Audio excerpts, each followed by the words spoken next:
Okay, hey everybody, welcome to the next chapter of search presented by SEO Week and iPullRank. Today I am joined by Dan Petrovic, who is the managing director at DEJAN, and I'm going to talk to him a little bit about the world of SEO. Dan, thanks for joining me today. How you doing, man? I'm doing very well, thank you. Okay, let's dive right in. State of SEO, there's a lot in flux over the last few years. Where can you share your perspective on the current state of SEO? Where are we at? Well, currently we're looking at a very activated Google who's realized that they've got competition. So we're looking at um, early days of them very rapidly improving the quality of search and adding a ton of new features that will be awesome to see in the next 2 years. I've made a prediction on Twitter. I said, watch this space. Google's activated. They're about to do amazing things. If it doesn't happen within 2 years, you come back to this tweet and call me out. Um, I'm fine with being accountable for it. So that's Google. Definitely amazing things will come out of their engineering teams now that they're allowed to do amazing things again. So that's great. Amazing things will come out of SEO as well, because we've been enabled with a phenomenal amount of technology and tools to support our workflows. So everyone who has an appetite for innovation and building things and streamlining things can do that now. And that puts us in an interesting position where the expected output from a typical SEO is a lot higher. And I don't know if that's a good or bad thing, but our clients will expect more and more from us, and higher level of work, which is, fine with me. I'm comfortable with what's going on. Spent the last 2 years or 2+ years studying machine learning. I'm all across and couldn't be more excited about SEO. From just a bit of background, I around 2013, when my daughter was born, I went into kind of like a semi-retirement because SEO was boring. Same old things. Right? Yeah, technical SEO, keyword research, competitor research, a bit of link building, content, schema, local SEO, snore. So now things are really fun. And I do these crazy, 14, 15-hour days. I feel like it's 2006 again. It's fantastic. I love that. You are a tinkerer, a builder, an experimenter, and it kind of leads right into this next phase of search, which is conversational search, the way that people are interacting and actually searching on ChatGPT. For your presentation at SEO Week, you're really going to tackle this next phase, which is how do you monitor brand representation in LLMs? Can you kind of give me a summary of what people would get excited about from what you plan to share with us?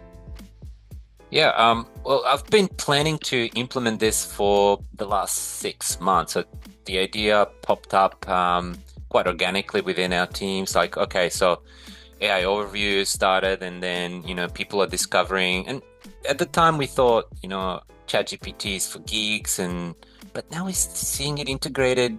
Gemini's integrated in Android. Apple's got the deal with OpenAI. Things are happening. Perplexity is big. And it's quite obvious that, yes, there's Google, but people are discovering brands, products, services, learning about new things and concepts and people. If your brand or name is constantly mentioned in the context of something, you will become an authority. It's like a self-perpetuating prophecy. It's like you will become an authority in that. It's a huge thing for somebody to be promoted in AI answers. So there's two levels. One is the core memory, the knowledge, the neural network just spits out your brand or your name as an answer because it's innate, it's inbuilt, coming from the training data. And there's a various levels of fine-tuning, knowledge updates, retrieval augmented generation, basically using external data sources to feed the large language model to give those results. my job right now is to study all that, analyze what works, what doesn't work, and I feel like there's a lot of things to do right now, and we might, in 5 years' time, we might not be able to influence these things as easily. But right now, fertile ground for manipulation, for hacking, for tweaking. That's why it feels so, 2005, 2006. And I think now is the time to do that stuff. But, influencing is one part. Of course, measuring is another. So we need to understand when somebody types in a query or a product or a service, we want to understand how frequently does a brand or product or a name come up in those answers. And the issue is that there's so many models right now. And how do you get a balanced overview of what's going on? Luckily, we have this mentality of rank tracking, so we kind of, we know how that works. You've got a query, and then you have the rank tracker up and down, and so for each query or a concept, you can have the representation percentage, and have that sort of like like the track of ups and downs, which we see in the rank trackers. So I'm hoping to have that, and I'm hoping to have a score that I can give to a single score that I can give to my clients in a report that says your overall representation score is 38%. Last month it was 35%. We're doing well. We're going up. It's a little bit of a dumbed down factor, but I think people like a single score, a single metric, DA, PA, PageRank, this, that. And I think it's going to catch on if I'm persistent with it enough. Obviously, tracking is a technical challenge, so we'll need to use some trickery.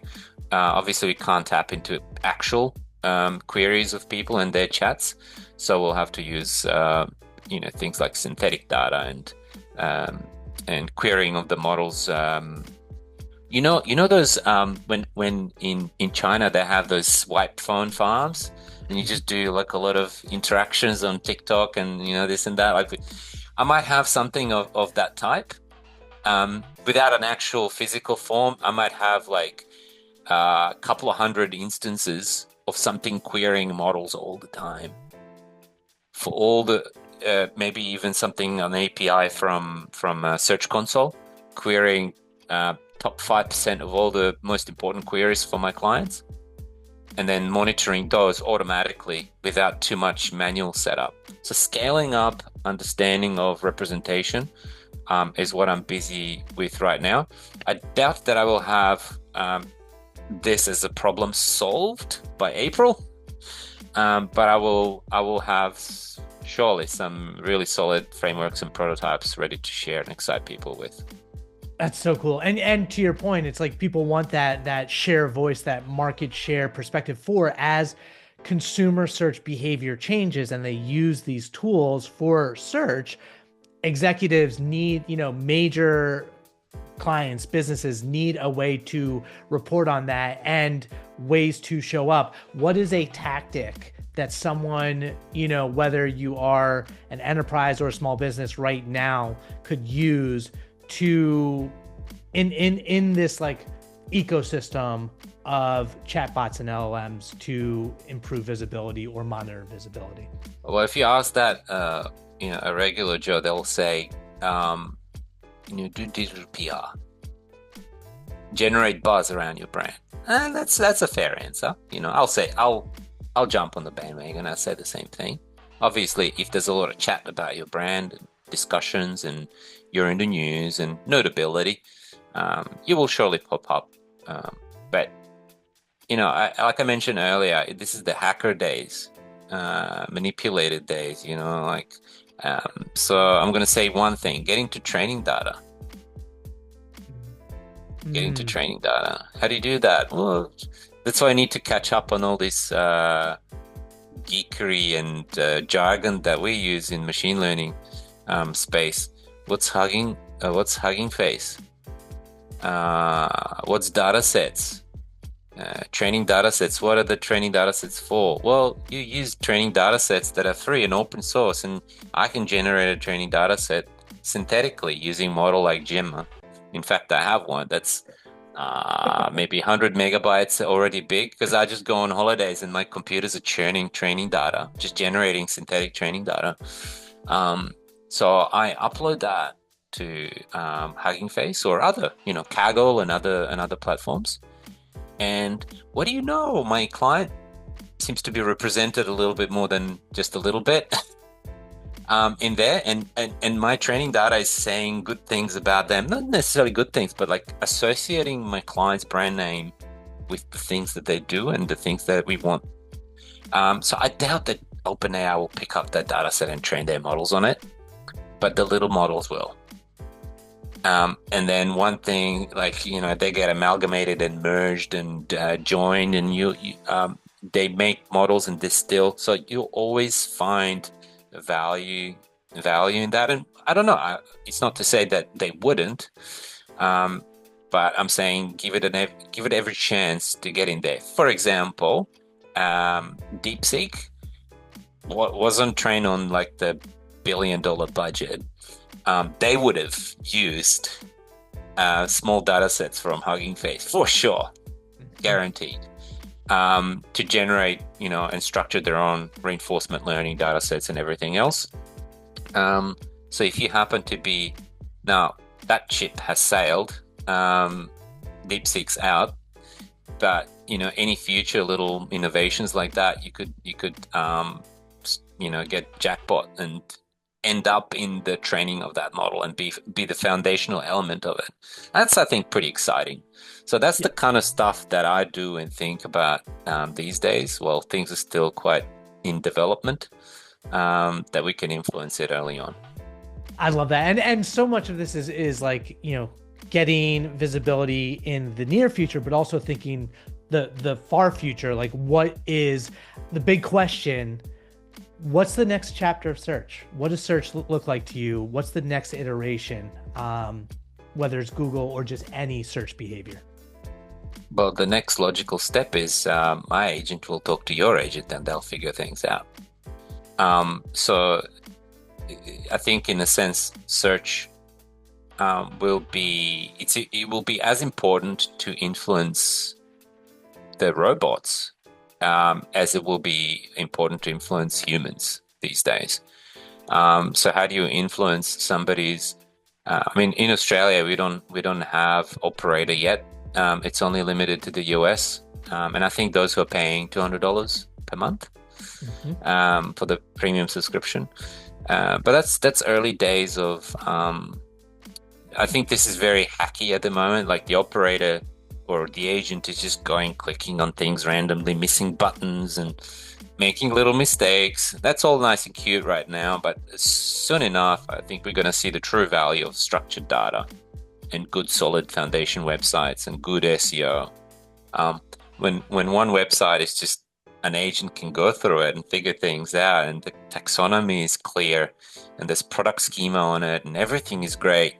And then you've got this hot mess of a website that nobody knows what's going on, and the breadcrumbs are different from taxonomy, and there's no taxonomy, and the product naming conventions are different. So you've got a non-SEO website and you've got an SEO website. So SEO hygiene now becomes influence for robots. And I think that's pretty exciting because we just went full circle. We went from hacking Google to focus what's best for the user, and now we're back to it.